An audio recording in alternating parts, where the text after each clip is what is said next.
Ito mga boss, panoorin nyo itong isang taong ito. Alam kong kilala nyo to. Ang content nito ay halos kaparehas ko. Yung nagre-reaction video, nagta-trash talk at nagre-real talk. Panoorin nyo. Kayo madam na nagpapakalat sa mga video ko, sa mga picture ko, tapos sinisiraan nyo, may paglalagyan kayo. Totoo yan. Baka NBI na ang maghuhuli sa inyo dyan. Napanood nyo mga boss? Ha? Itong tao na to mga boss ay isa rin sa mga kilala na rin to, lalong lalo na sa TikTok.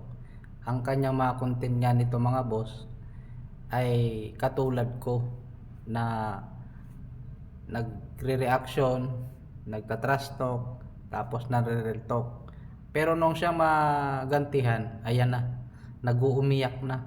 Oy, Boss Romnick, baka mapadaan to sa FYP mo. Bilang kapwa content creator, papayuhan kita kasi hindi mo ata naintindihan ang pagiging content creator mo at trash talker. Alam mo boss, dyan sa content mo na yan, dapat kung ikaw ang trash talkin, huwag kang mag-umiyak o manakot na ireklamo mo yung tao sa NBI. Hindi totoo yan. Pag ikaw pala nag-trash talk, masaya ka. Pero pag ikaw naman itong trash talk, mag-uumiyak ka. I-delete mo yung Facebook mo.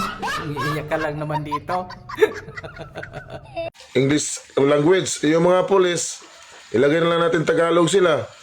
So hindi po sila makaintindihan mga ka-idol, kaya hinuhuli nila yung foreigners. Hindi nila naintindihan yung paliwanag ng foreigners eh. Dapat nag-aral din yan mga yan